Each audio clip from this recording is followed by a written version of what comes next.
各位网友，大家好啊！玩书走天涯，走进历史，走出现实。今天我们来聊一下就在2026年的2月底和3月初，美国投资界发生的两件大事，一个就是伯克希尔公司的年报，一个就是索罗斯被捕的事件啊。那么首先我们讲一下根据2026年2月28号发布的伯克希尔哈撒韦他的最新年报，以及他的巴伯特继承人格雷格·阿贝尔作为 CEO 发表的首份股东信，他的投资动向总结为极致审慎、巨额现金储备，以及领导层更换后的信心重建啊。完书的总结就是乏善可陈，跟大家来汇报一下啊，这是他目前的伯克希尔公司的投资的动向。第一个就是现金储备，他创纪录的现金水位达到了3733亿美元，虽然较2025年3季度末的3816亿略有下降，但仍处于历史极高位，也就是不看好美国经济，对吧？那么阿贝尔在信中强调，这笔钱并非因为撤退，而是作为储备的干火药。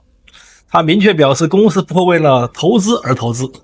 如果没有价格合理的大项级的收购目标，宁可让现金躺在账上。当然，他的3700亿有300多亿，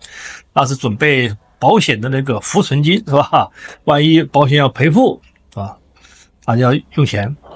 另外呢，关于股票组合这块呢，他目前一直在持续减持回笼资金，进一步的抛售了苹果。就在2025年的4季度，伯克希尔呢继续减持了苹果和美国银行的股份。当然，目前苹果呢仍是第一大重仓股，但是权重呢已从巅峰时期的 50% 下降到目前的 20%。另外一个就是抛售亚马逊。他的年报显示，他在2025年底大幅削减了亚马逊超过 75% 的头寸。再一个就是新的动作，关于减持科技股的同时，伯克希尔增加对雪佛龙安达保险、代码是 CB 以及一些消费类股票，你像达美乐比萨饼店的投入，显示出像防御性资产和传统价值能源股的回流。另外我们看它在股票回购这一块，伯克希尔呢在2025年的大部分时间里暂停了股票的回购，也就是他们认为伯克希尔公司没有大幅低估那么也引发了市场对其认为股价过高的担忧。但是最新的信息显示呢，公司在近期恢复了股票的回购。另外呢，继任人阿贝尔确认，那么这个回购呢是在巴伯特同意后进行的。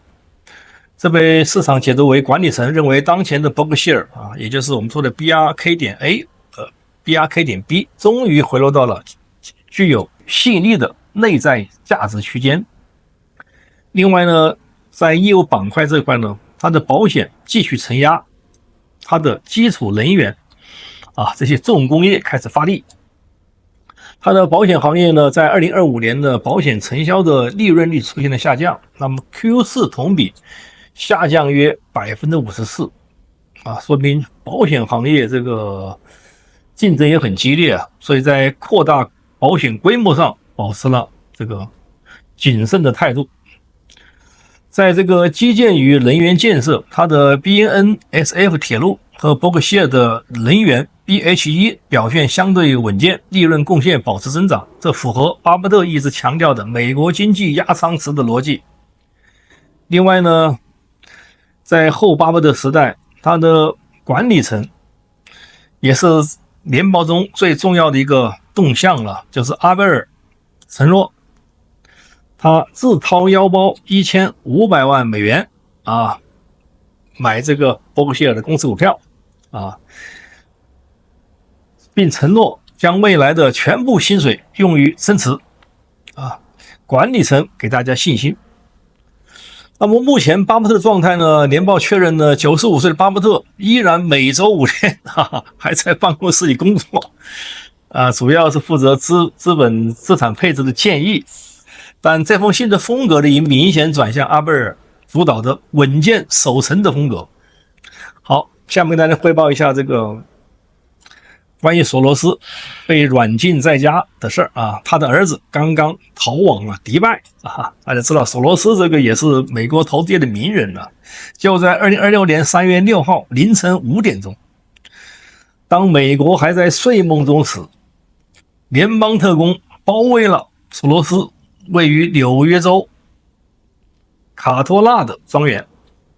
47名特工，12辆装甲车一架直升机在空中盘旋，动静很大啊。这个大左派索罗斯终于被抓住了啊。乔治·索罗斯这个30多年来资助了美国的每一次骚乱每一次这个开放边境项目的这个人这个他都是他的幕后支持者。如今被软禁在自己的住所，受到了联邦政府的监视，没有戴手铐，也没有被解押游街示众，至少现在还没有他的儿子据说亚历山大·索罗斯并不在场。就在凌晨3点22分，他从泰特伯勒机场登上了一架私人飞机，目的地迪拜中东人家跑出来，他跑过去因为在迪拜阿联酋与美国之间没有引渡条约，你引渡不了他。他也许知道即将发生什么，他的父亲索罗斯却毫不知情，信息不那么灵了，毕竟是80岁老头子了这是老一代的所谓的投资家就在2026年2月14号，川普签署了第14291号行政命令，没有新闻发布会也没有公告，就这么藏在联邦公报的第47页。这个联邦公报的标题是冻结参与针对美国主权的跨国犯罪组织人员的资产那么该命令呢，授权司法部冻结任何资助非法移民网络的个人的所有资产，查封用于通过外国资助的非政府组织协调政治干预的资产，并根据国家安全条款拘留相关人员，最多90天可以抓，你可以软禁，是吧？看着俄罗斯可能年纪太大了软禁在家就够了我们看一下索罗斯自1993年以来，他的这个开放社会基金已向120个国家输送了320亿美元，其中包括向美国地区检察官竞选和移民倡导活动提供了17亿美元。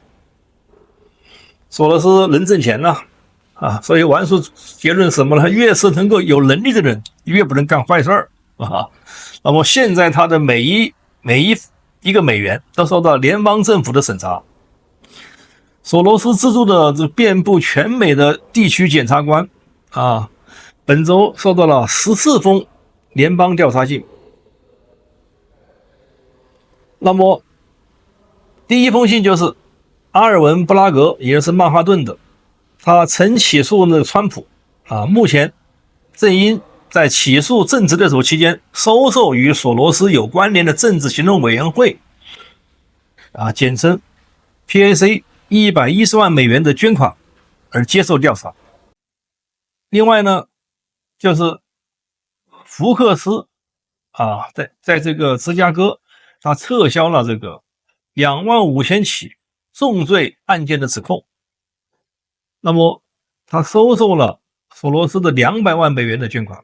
第三笔就是乔治·加斯康在洛杉矶，他被选民罢免，目前面临的联邦妨碍司法公正的指控。再一个就是拉里·克拉斯纳费城的，他收受了索罗斯170万美元的捐款，而当地的谋杀率翻了3倍。他们其实不是检察官，名义上是检察官，而是代理人。他们受雇于一位外国的亿万富翁，从内部瓦解美国的司法体系。所以美国司法部金融犯罪调查部门发现了，自2020年以来，有62亿美元通过27个国家的340家空壳公司转移，那么其中就包括了索罗斯的公司啊，并且呢，向协调中的美洲移民大篷车的非政府组织支付了 8.9 亿美元，向媒体机构支付了 2.4 亿美元，向其中包括美国4大新闻网络的股份也捐献了钱。像这个杰弗里·爱泼斯坦有关的这个蝴蝶基金会也支付了4700万美元。所以索罗斯和爱泼斯坦共享了一个洗钱的网络，同一个基金会，同一家银行，同一家律师。早在2019年，川普私下告诉一位记者说，下一个就是索罗斯，但我们首先需要合适的工序。经过了2020年被盗的大选，川普等着，但这次他赢了，他签署了第14291号行政命令。如今85岁高龄的乔治·索罗斯坐在他的豪宅里，被联邦特工包围，眼睁睁地看着他的金融帝国的崩塌。他的儿子逃往了迪拜，他的检察官们受到了重点的关注函，他的资金被冻结，他的非政府组织正在接受调查。长达30年的资金混乱一夜之间终结了。这就是川普的动作，对吧？正义的动作。那个收买美国司法系统的人如今一无所有。所以王叔跟大家分享这两个消息一个是巴菲特正式退休，这个一个就是索罗斯非正式被包围这曾经的美国的金融巨头，不同的人生道路，不同的人生选择，对吧？所以美国的左派走到今天，没有索罗斯的黑手也走不远走不长。正是因为有索罗斯这样的所谓的精英，造成了美国现在的什么两党两派的左右撕裂，多么残酷的教训以上观点讲的不对地方，请大家和王叔互动，打在屏幕下方，谢谢大家。让你能够听到我的心，什么是